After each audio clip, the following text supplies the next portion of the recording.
নিজের সন্তানের প্রতি হওয়া সকল অন্যায়ের এবার গুণে গুণে প্রতিশোধ নিল রাই। হ্যাঁ বন্ধুরা, ভিডিওতে লাইক দিয়ে দিতে থাকুন। যে মুহূর্তে কিনা রাইকে জীবিত অবস্থা দেখে অনির্বাণের মা নিজের চোখে বিশ্বাস করতে পারে না, ঠিক সেই মুহূর্তে রাই বলতে দেখেছে, কী ব্যাপার, আপনারা সকলে আমাকে দেখে চমকে গেলেন কেন বলুন তো? আমি তো মরিনি, এবং এটাই বাস্তবতা। এবং এই বাস্তবতাটা যত শীঘ্রই আপনারা মেনে নেবেন ততই আপনাদের জন্য ভালো। এবং মা, আমি আপনাকে একটা কথা বলে দিচ্ছি, আপনি কি মনে করেছেন যে আপনার সেই ইঞ্জেকশন পুশ করাতেই রাই পূর্ণা মরে যাবে এবং রাইয়ের সন্তানকে এই পৃথিবীতে রাই একলা ছেড়ে চলে যাবে, এবং আমার অনুপস্থিতিতে আপনি আমার সন্তানকে শিশু নিবাসে পাঠিয়ে দিয়ে আপনার ছেলেকে নতুন করে সেটেল করে তুলবেন এবং আমি সেটা চুপ করে সহ্য করবো? সেটা কী করে হতে পারে বলুন তো?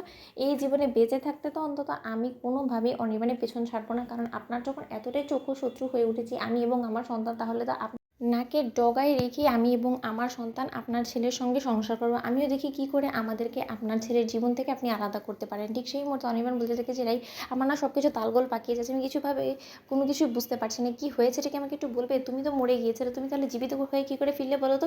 ডক্টরসরা তো আমাদেরকে সেটাই বলেছো। কী ব্যাপার সার্থক, তুমি কেউ কথা বলছো না কেন? অন্যদিকে সার্থক বলতে থাকে যে সরি টু সে অনির্বাণ দাদাভাই, সকলকে এরকমভাবে আমাদেরকে কাঁদাতে হলো এবং তোমাদের সকলের ইমোশন নিয়ে আমরা এরকমভাবে কোনো মতেই ছেলেখেলা করতে চাইনি। আসলে আমরা এই কাণ্ডটা করতে বাধ্য হয়েছি, কারণ এই কাণ্ডটা করতে আমাদেরকে বাধ্য করেছে শুধুমাত্র সোহিনী আন্টি, কারণ সোহিনী আন্টি এতটাই নোংরা এবং অপকর্মের সঙ্গে নিজেকে লিপ্ত করে ফেলেছিল যে যেটা কিনা পর্দা ফাঁস করাটা অনেকটা বেশি প্রয়োজন হয়ে পড়েছিল অনির্বাণ দাদাভাই তোমার চোখ খোলানোর জন্য। কারণ এই ঘটনাটা না করলে হয়তো বা সকলের সামনে এই জিনিসটা কোনো মতে আমরা সামনে আনতে পারতাম না যে রাই দিদিভাই সন্তানকে এই পৃথিবী থেকে সরিয়ে দেওয়ার জন্য আর আন্টি রীতিমতো অপারেশন থিয়েটারে নার্সের ছদ্মবেশ ধারণ করে অবধি ঢুকে পড়েছিল, এবং সেই রাতে যা যা অপারেশন থিয়েটারের ভেতরে ঘটেছিল সেই সব কিছুর পেছনে আন্টির সরাসরি হাত ছিল, এবং আন্টি সরাসরি সেটার মধ্যে ইন্ধন দিচ্ছিল শুধুমাত্র তোমার যাতে কোনোরকম কোনো শাস্তি না হয়। অন্যদিকে অনির্বাণের মা বলতে থাকে, মিথ্যে মিথ্যে মিথ্যে, সকল কথা মিথ্যে অনি, তুমি ওদের একটা কথাও বিশ্বাস করো না। ওরা রীতিমতো আমার বিরুদ্ধে তোমাকে ভড়কানোর চেষ্টা করছে যাতে করে কিনা তুমি রাইকে এই সংসারে রেখে আমাকে এই বাড়ি থেকে ঘাট ধাক্কা দিয়ে বার করে দাও, এর জন্য ওরা এইসব কথা বলছে। তাই তো রাই, তুমি কি মনে করছো আমার ছেলেকে তুমি তুম করে উড়ে এসে জুড়ে বসে